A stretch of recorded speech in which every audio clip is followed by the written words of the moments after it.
السلام عليكم ورحمة الله تعالى وبركاته. وليداتي وبنياتي كي دايرين؟ نتمنى لكم التوفيق. شكرا لكم شكرا لكم شكرا لكم شكرا لكم، والساعة سعيدة هذه، ونتمنى لكم التوفيق. وتنسلم على المغاربة داخل الوطن وخارج الوطن والدول العربية والأمة الإسلامية. شكرا لكم، وتنقول لكم مبروك عليكم العواشر، والله يدخلهم عليكم الصحة والسلامة وباش ما تمنيتوا. تنبوسكم المغاربة داخل الوطن وخارج الوطن، وربي يقول لي الشهاد كلكم. تنحبكم وتنموت عليكم وليداتي وبنياتي، نتمنى لكم التوفيق. شكرا لكم.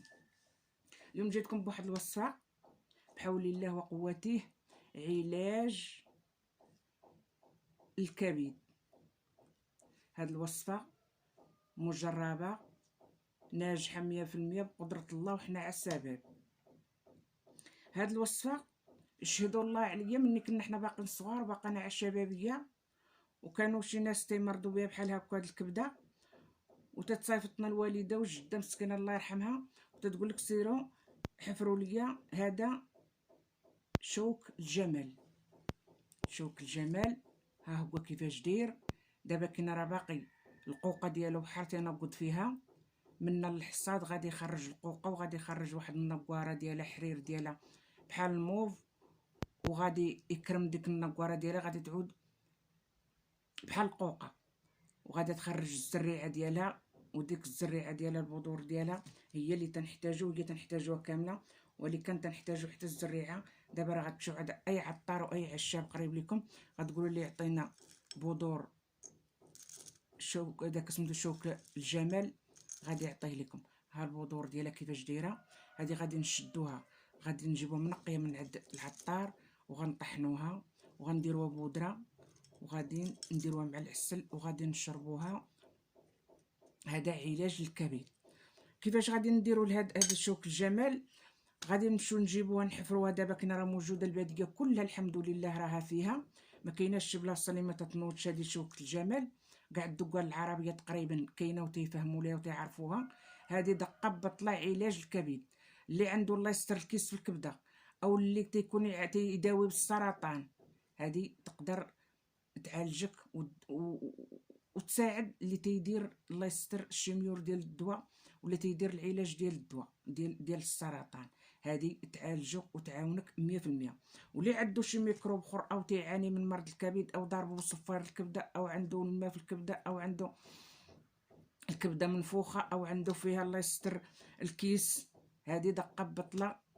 موالين الكبده الكوليسترول تكون الكبده مشحمه او مشمعه بالشحمه، هذه دقه بطله. هاد شوك الجمال تطليق كلها، الجدر ديالها، البذور ديالها، الورق ديالها كلها تطليق. هاد الورق تنشدوه تنغسلوه، تنجيبوه هي تنقلعوها، تنشدو الورق تنغسلوه، تنحقدو هاد الشوك بحال هكا بالمقص، بحال هكا تندورو بها كامله، نحقدو لهاد الشوك بحال هكا بالمقص بحال هكا. ها هو فين هو انا منقيه وغاسلاه. تنديروه في واحد الكاس ديال الماء غليان طيب، ها هو انا فين راني مصايباه. تنهزو واحد داك بحال هكا،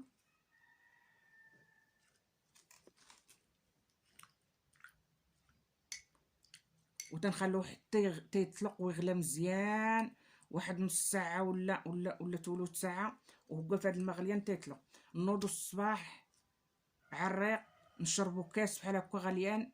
هذه ديال الورق شوك الجمل نشربوها. عندنا تاني الجدر ديالو، ها هو الجدر ديالو تنقيو. هذا هي تتكون بحال الخرشفه، بحال الجدر ديال القوق. وعندنا هاد الجدر هذا راه فيه واحد المنفعه، واحد العلاج، وشهدوا الله عليا للي تيعاني من مرض الكبد، او عنده الكبده مشحمه، او عنده الكبده مشمعه، او عنده تيعاني المهم ضربه بصفار الكبده، او الله يستر عنده الكيس في الكبده، او سرطان في الكبده. هذه دقه بطله موالين الكبده اللي تيعانيو من مرض الكبد. هذه دقه بطله مجربه ويشهدوا الله عليا. تنشدوا هاد الجدر حتى هكايا، تندقدقوه شويه، تنقيوه تنغسلوه ننظفوه من التراب اكيد. تنشدوه تندقدقوه شويه، ندخلوه ندقدقوه بشي حاجه، وتنديروه تا هو في شي كاسرونه تيغلى تا هو، ونديروه تا هو مشروب بحال هكايا، ونعودو نشربو كاس الصباح كاس عشيه كاس مع الغداء. هذه قلنا لكم القوقه ديالو. القوقه ملي تيكبر وتيدير القوقه تيخرج واحد النقواره ديال اللقله بحال الموف. ديك النقواره تيخرج يعود بحال القوق اللي تناكلو ديال الخرشف والقوق اللي تنشريو. تيعود القوق ديالو تيدير هاد الزريعه هاد البذور هادي تنشدوها تنشروها من عند العطار، ولا مني توجد وتخرج راس نلقطوها من الباديه ونقيوها ونيبسوها ونطحنوها تتعود بودره ونخلطوها مع العسل الحر، ونعود من الصباح اللي تيعاني من مرض الكبد ياكل عاشق، وفي الليل عاشق. هذه دقه بطله الموالي الكبده، هذه مجربه وصفه ناجحه 100%. وتنتمنى اللي تيعاني من هذا المرض يا ربي يشافيكم الجميع والهلا يضر شي مسلم بصحته يدير هذه الوصفه. هذه الوصفه راه خطيره وراه غزاله وراه مجربه ديال الشوك الجمال، والحمد لله بلادنا كلها فيها هذا الشوك وموجود دابا وقت الربيع. انسان ما يستغناش على هاد العشبه وهاد الربيعه يمشي يلقطها ويبس ليها الورق ديالها الجدر ديالها البذور ديالها كلها تتصلح وكلها تتنظف وتتنقي الكبد من جميع المشاكل وجميع المرض، تتنشط الدوره الدمويه السرطان مواليه، والله ساعدتهم وعاونتهم وتشافوا بجهد الله. هذه كلها هاد لا الجدر ديالها ولا البذور ديالها ولا العراش ديالها الورق ديالها كلهم علاج ناجح لمرض الكبد. شكرا لكم، تنتمنى لكم التوفيق، يا ربي يحفظكم ويستركم الجميع، تنموت عليكم تنحماق عليكم المغاربه داخل الوطن وخارج الوطن من طنجه الى القرقارات. شكرا لكم.